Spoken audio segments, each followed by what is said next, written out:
अध्यक्ष महाराज, माझा एकच प्रश्न आहे अध्यक्ष महाराज, आणि प्रश्नापेक्षा जास्त विनंती, आणि ती तुम्हाला आहे अध्यक्ष महाराज, की 80,000 कोटीचे फिक्स डिपॉझिट असणारी महानगरपालिका, 75,000 कोटीचं बजेट करणारी मुंबईची महानगरपालिका, 4 वर्षाची चौकशी मागितली, पण ज्यांच्याबरोबर आपण सत्तेमध्ये बसला होता त्या 25 वर्षाची पण चौकशी तुम्ही मागा रईसभाई, म्हणजे सगळं बरोबर होईल।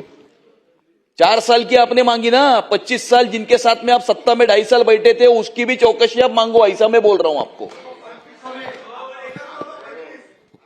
25च्या 25 वर्ष स्टँडिंग कमिटीचा चेअरमन तुमचा होता, महापौर तुमचा होता, आणि स्टँडिंग कमिटीचा चेअरमन तुमचा होता, आणि आम्ही दर आठवड्याच्या स्टँडिंग कमिटीच्या 5% आम्ही जगत नाही। हा, आणि आता कशी चालवायची हे आम्ही शिकू।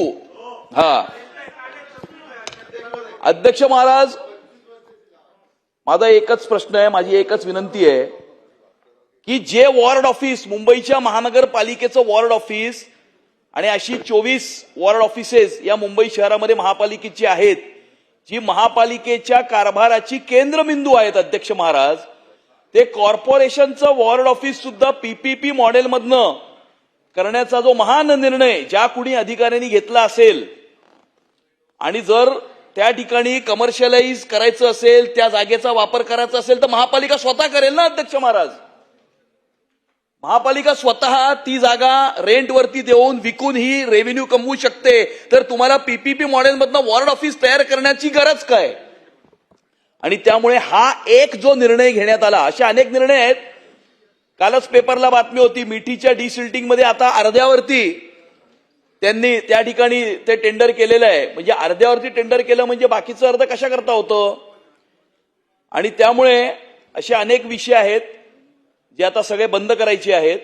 परंतु माझी तुम्हाला अध्यक्ष महाराजांना अशी विनंती आहे की महानगरपालिकेचं वॉर्ड ऑफिस पीपीपी मॉडेलवरती बनवण्याचा किंवा त्याचं टेंडर काढण्याचा जो निर्णय झाला, याच्यावरती आपण आपल्या दालनामध्ये सर्वांना बोलावून या एका निर्णयाच्या संदर्भामध्ये चौकशी करावी, अशी माझी तुम्हाला विनंती आहे अध्यक्ष महाराज।